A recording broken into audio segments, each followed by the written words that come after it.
am at a gas station right now. See, right there. Not lying. At a gas station, about to buy $100 worth of meat.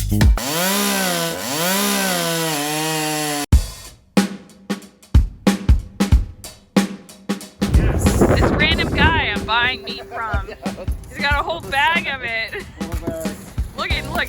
Doesn't he look like pretty sketchy? 15. All right. Well, I told everyone it was going to be 100, yeah, but actually you can double that. 200. Yeah. I thought it was going to be somewhere around that. Actually, I was thinking maybe I should probably say 200. Brent may look like he's moonlighting as Santa Claus, but brings meat on the side of the highway. Yeah, there you go. The Santa effect. He's the meat Santa Claus. Let's see.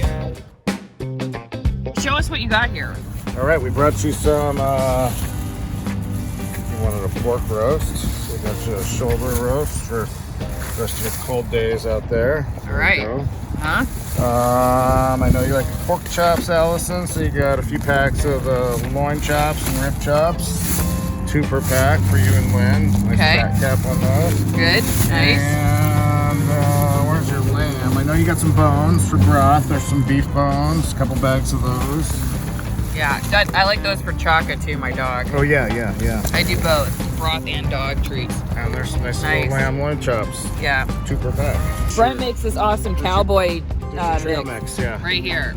So smoked cheese, smoked pepperoni, beef jerkies. And you guys do that all yourself? We do. Yeah. Tell people, like real fast, what your farm is. Name of my farm is Olsen Farms, and we're located in the northeast corner of the state, in Colville. As far as our meat goes, we are vertically integrated. We raise the animals, grass-fed, grass-finished. The pigs eat barley primarily. And then we do all our own USDA processing. So meat stays in our chain the whole way through until I drop it off here at a random interstate exchange.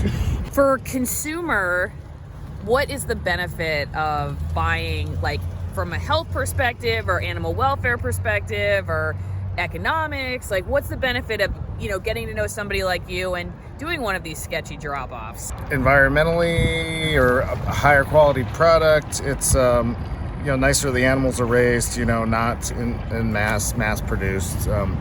It's great when people can support small family farms. The economics really has a big ripple effect as far as we employ people in the rural. It kind of keeps that money flow a little more solidly versus in the hands of larger corporations. Health benefits, I think it's great. I think it's really healthy just to have. I really appreciate knowing my customers, and I think vice versa, so we can kind of understand where each other's coming from, whether it's urban rural issues. That being said, also I think people like to really know what they're putting in their bodies and where it's coming from. As you all know, if you've been following the channel, we moved out of Seattle, where I used to go to the farmer's market and buy from Brent, and now we live about an hour and a half from Seattle. And Brent lives, 6 hours, 5 hours? 6.5 to Seattle.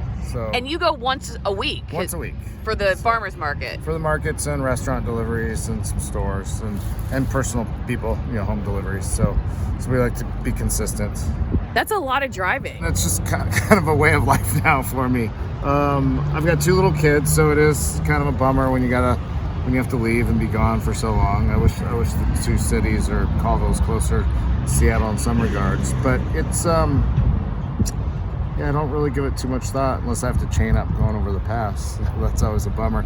We do operate though.